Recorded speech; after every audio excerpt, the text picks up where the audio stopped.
Hey everybody, wasn't happy with the 120 going into the multiplier, so I dug out this 2-foot fluorescent light fixture ballast. I think it's about 600 volts coming out of it, and I'm got both ends tied together there, and the other ground end here going into the multiplier. So we're putting about 600 volts into it. It's 60 hertz. It's driving the shorter gap very well.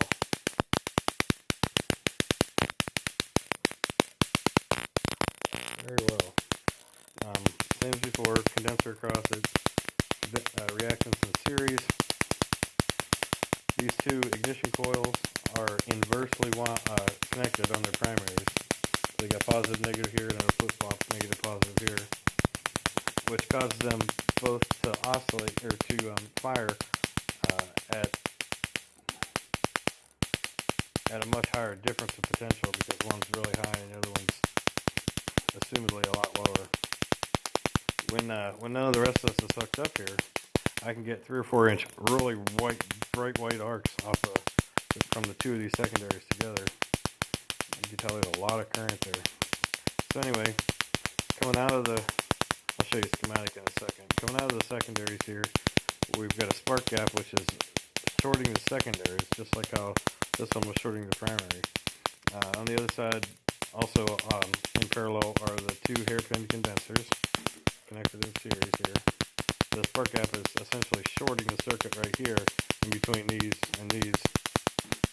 And off of the other side of the hairpin, we're connected to the primary, and we have this big guy in parallel as well. So primary and condenser in parallel, and then tertiary and top load. I'll show you the lights off in a second here. But that's about the extent of the gap, the length of the spark I can get. It slows down a lot more if I open it up more, but when none of this is hooked up, it's not absorbing all the energy, so I can get to see these arcs. I had to switch the spark plug wires on here because it was so strong. The arcs were literally jumping right out of the top of the secondary and arcing down to the two terminals on the sides. And in the dark, you can still see a bit of purpley plasma coming down to them, so it is leaking there. I poured oil inside there and put the connectors down in there and got the rubber boots on them, which seems to help a lot more than nothing at all. But it's interesting how this shorted gap drives this section, but without that gap there, nothing happens in the secondary side over here, which drives the rest of the coil.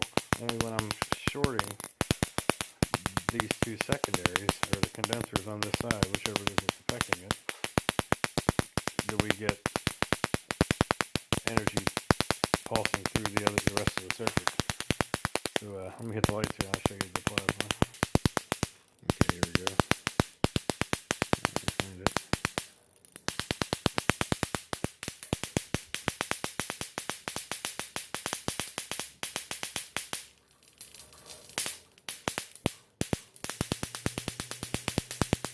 So that's just coming out of the light bulb there.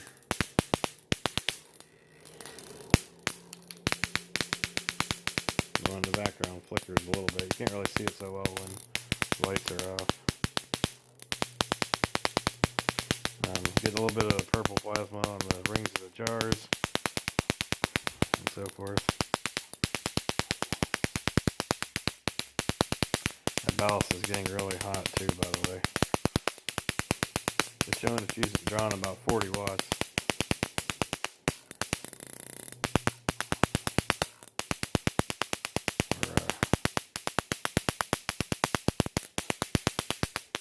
If I could speed this up by tightening the gap. That gap is almost quenched. Here, hold on. Alright, let's see if we can get this to work. So with the gap quenched, I can bring it in and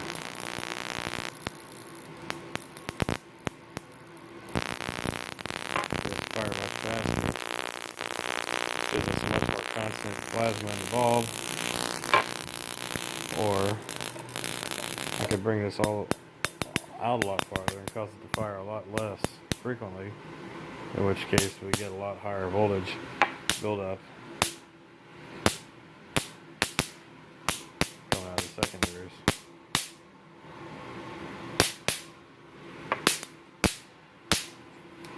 that fires, you really see plasma in the bulb.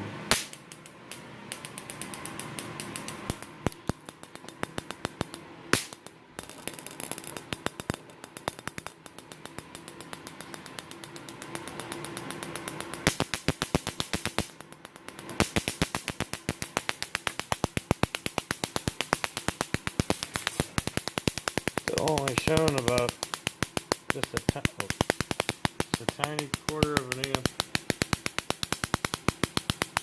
fluctuation.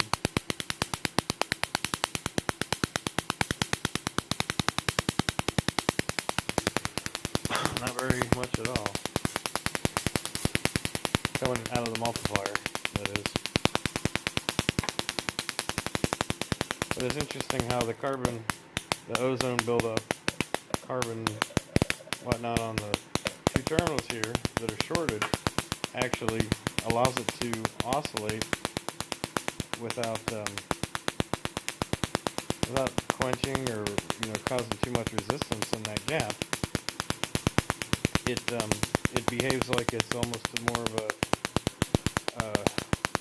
different, like a vacuumed or a different level atmosphere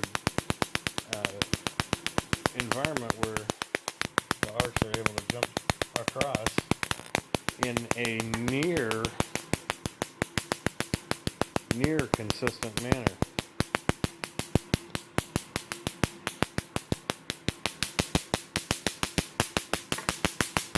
The two gaps seem to be codependent on each other. When I shorten the second gap, over time, we see the oscillations in the primary shorted gap start to speed up as well. And it'll surge and go whatnot, and then eventually it'll level out and start firing at a much more even, yet faster frequency.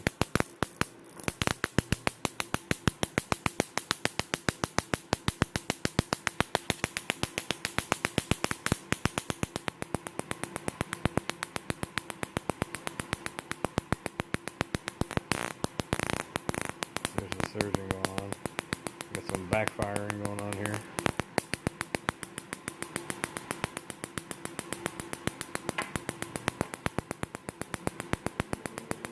Here it's speeding up a little bit.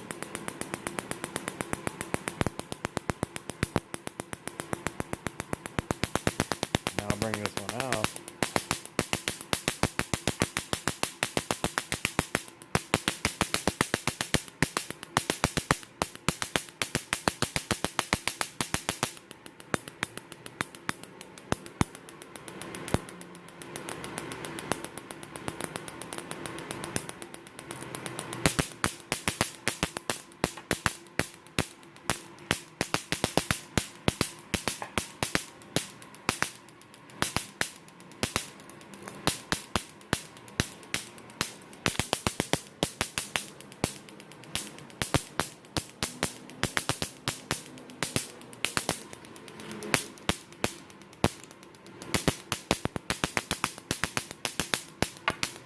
Pretty neat, huh? Let's go take a look at the schematic real quick. Get the lights back on here.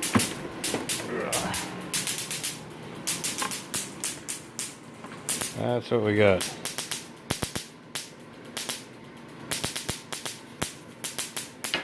This is our shorter gap here, and our secondary gap here.